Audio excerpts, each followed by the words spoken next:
Yes, what's going on? It's your boy Tinie Tempah, and you can catch me at 2011's V-Fest. I cannot wait to get there. I cannot wait to do my thing, and I'm sure I'll see you there. When I done V-Fest 2010, I was still fairly unknown, and I was pretty low down in the bill. So I was really, really nervous as to what was to expect from, a festival audience.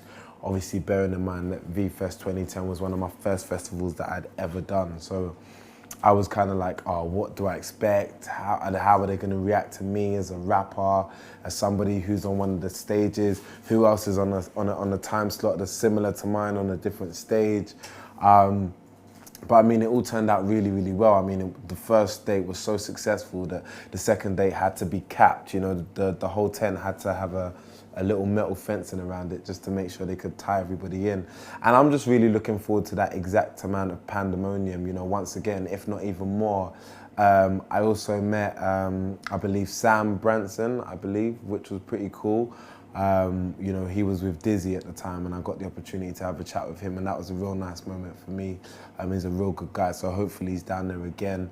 And there was one really lovely massage parlor at the back, which I can't wait for, so that should be pretty cool as well. For me, the highlight of performing at V last year was, like when you do festivals, it's almost like, the proof is in the pudding. That's what separates the men from the boys, excuse the term, do you get what I mean? But there was loads of artists there, who I'm very much inspired by, i.e. the Florence and the Machines, i.e. the Dizzy Rascals, the Chase and Statuses, they were all there. And it was almost like, do you know what, now's your opportunity to prove yourself. And I feel like, that really, really happened. There was a load of beautiful moments during my V-Festival performance, some of which I used in my Invincible video. So I would say that was probably the highlight of the whole festival, just being able to prove myself on such a big platform. Do you know what, I'd really love to collaborate with Robin. I think she's pretty incredible. I'd love to collaborate with Licky Lee, also from Sweden. She's equally as amazing. I'd love to collaborate with Drake. He's a wonderful rapper, and obviously he's not from America, and I love the fact that he's still been able to infiltrate the market. I really respect that. I'd love to collaborate with the Sleigh Bells. They're also amazing. Darwin Dees, he's from the US as well. There's a few cool, quirky people. Obviously Chase and Status, I've done something on their album. It's time for you guys to do something on mine. So we're gonna do a collaboration, hopefully. And the script as well, I really, really like the script. I'd love to do some work with them. Muse, if I ever could, would be fantastic as well. So there's quite a few people. I've got a very long list.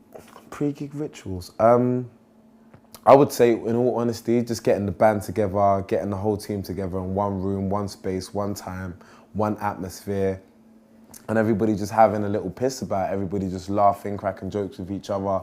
Naturally, I think natural tension is always the best way. It's always the best way to build tension when it's created in a natural environment. So I just like to surround everybody together. We start talking, sharing stories, laughing, pushing each other about, and before you know it, we're all ready. What song would I wish I'd written? There's quite a few, actually. I would probably wish I'd written. Good question. I would say Stevie Wonder, Knocks Me Off My Feet, or Isn't She Lovely? He's made a few songs that just melt the girls, and I'm quite envious of that. So if I could go back in time, I'd get there first, definitely. Is there anybody I admire musically that people would be surprised to hear? Not really. I think nowadays people will embrace all different genres of music. I don't think it's as much of a shock as it is to people anymore. I really like Laura Marlin. I recently bought her album. I think it's incredible. Who else do I admire musically? Ellie Goulding, of course, as I'm sure everybody's aware. Who else is a bit random? Obviously, my mum used to play a load of Dolly Parton when I was growing up, so I really grew fond of her songs, so that's probably the most random one.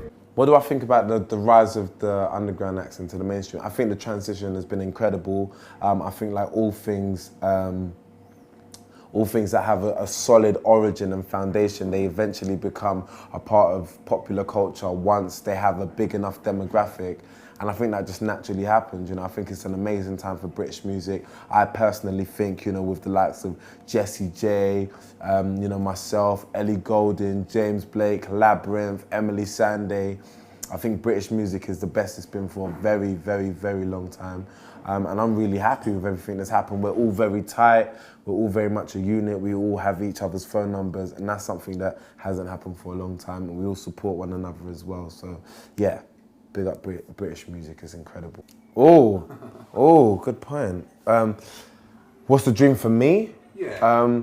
Apart from playing the V Festival, I'd say the dream is to become a global brand. I definitely believe in my music, and a lot of artists who I've grown up listening to and I'm very much inspired by are all global brands. You know, when you think of the Jay-Z's or the Gagas or the Rihanna's, people who just release songs at any one time, even Adele with her recent new album, you know.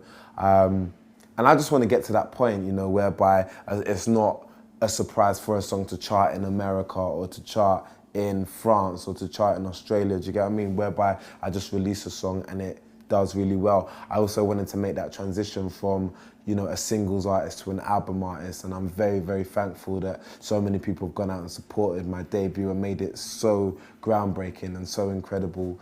And I just want to keep it up, to be fair. I just want to keep on going. I want to be able to work consecutively for as long as I possibly can and release an album every year, and for it to continue to do as well as the first one has. And that's basically the dream, to be fair, and to be happy as well, you know. People take those things for granted sometimes.